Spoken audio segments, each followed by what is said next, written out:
La localité est située à une quinzaine de kilomètres de Kaya, capitale de la région du centre-nord. Pour des raisons sécuritaires, nous tairons le nom de la commune et des interlocuteurs.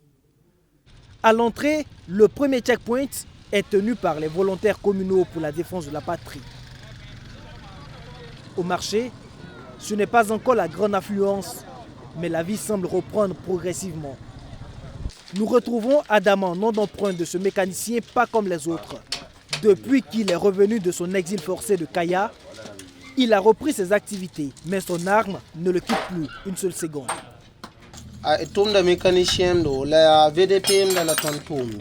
Je suis mécanicien et VDP.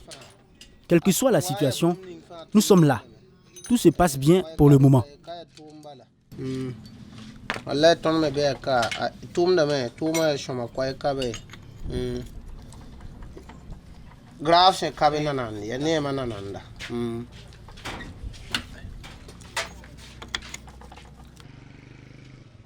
Il fait partie de ces VDP communaux de la localité qui n'entendent plus se laisser surprendre par les groupes armés terroristes. Il y a un an de cela, la commune a subi une attaque d'envergure. Une dizaine de FDS avaient péri. Les habitants avaient alors fui pour se réfugier à Kaya. Aujourd'hui, l'espoir renaît dans cette bourgade de près de 5000 âmes grâce à l'action des militaires burkinabés et leurs supplétifs. Une grande partie de la population est de retour avec une attitude beaucoup plus guerrière.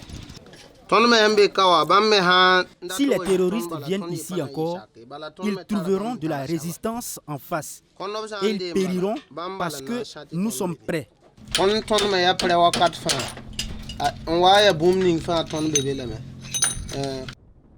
Sous cet arbre, à quelques encablures du marché, souffle un petit vent de liberté. Des personnes du troisième âge partagent une calebassier de l'eau, la bière de mille. D'autres s'occupent à tisser de la paille. Ils estiment que cette quiétude est rendue possible grâce à l'action des forces combattantes.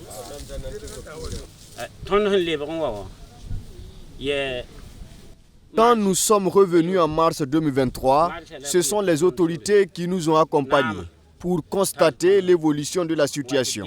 Il y avait d'énormes dégâts. Après, les militaires et les VDP ont travaillé ensemble jour et nuit pour nous protéger. Et depuis, nous sommes rassurés.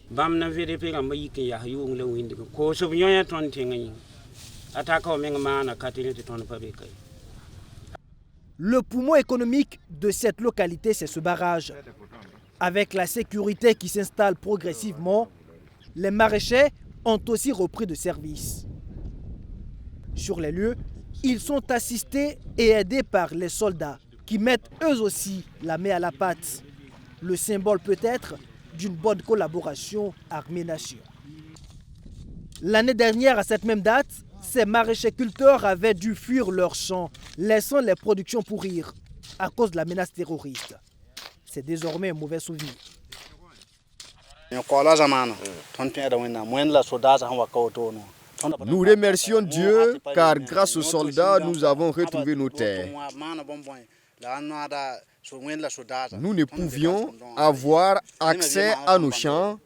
Nos machines et nos maisons ont été détruites. Les soldats qui sont à nos côtés nous aident beaucoup et maintenant nous pouvons travailler en toute quiétude pour subvenir à nos besoins.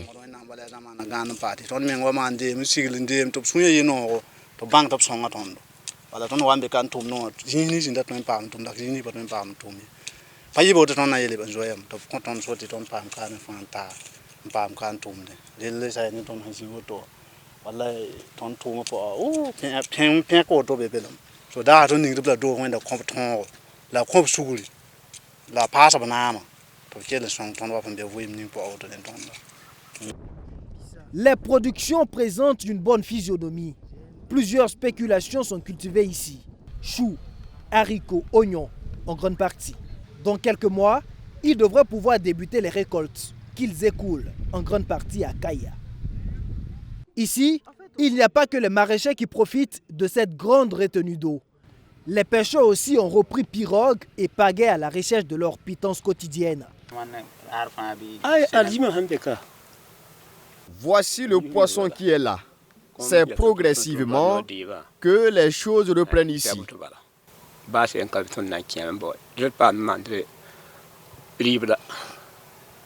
Globalement, dans cette zone de la région du centre-nord, les populations retrouvent peu à peu l'espoir de vivre et saluent les actions des forces combattantes et des autorités de la transition.